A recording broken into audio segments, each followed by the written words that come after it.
Update जे हा railway station जवळची जे व्हिडिओ होती ते व्हायरल झाली. लगेच आमची टीमने रिस्पॉन्ड केला. जे पेट्रोलिंगमध्ये होती त्यांनी फर्स्ट रिस्पॉन्ड केला आणि मुलगी सुखस्वरूप लगेच सापडली होती आणि आरोपी पण आयडेंटिफाय झाला. एक आरोपी आम्ही ताब्यात पण घेतलेला आहे.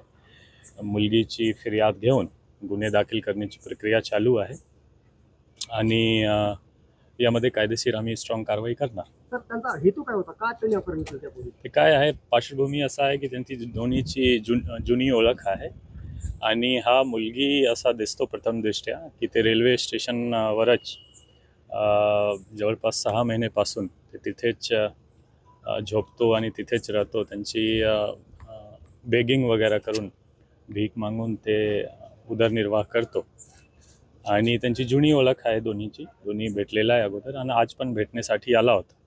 काहीतरी त्यांची बाचाबाची झाली आणि त्याच्या प्रथम दृष्ट्या दिसतो की बाचाबाची झाल्यानंतर ते सोबत घेऊन जात होता त्यांच्या मित्रासोबत आणि त्यांची मागे आमची टीम पडली आणि ते सोडून पळून गेला. एक आरोपी आम्ही ताब्यात घेतलेला आहे, दुसरा पण आयडेंटिफाय आहे आणि यांच्यावर गुन्हे दाखल करून आपण कायदेशीर कारवाई नाही ते लगेच सापडली मुलगी आमची टीम होती आणि दोन्हीची जुनी ओळख आहे आणि लगेच सापडली.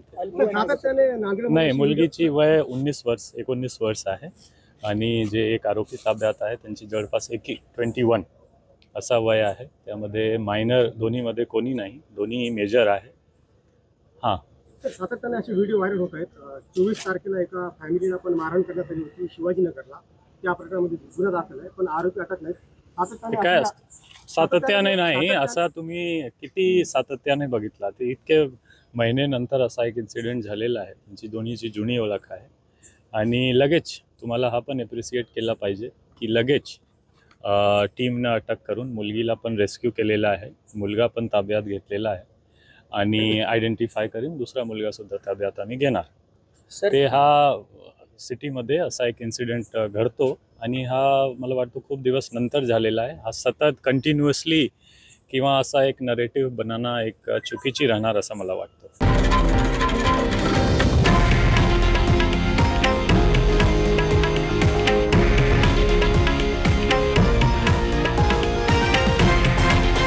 हे आहे देशातील नंबर 1 न्यूज नेटवर्क आणि आपण पाहत आहात TV9 मराठी, एकमेव.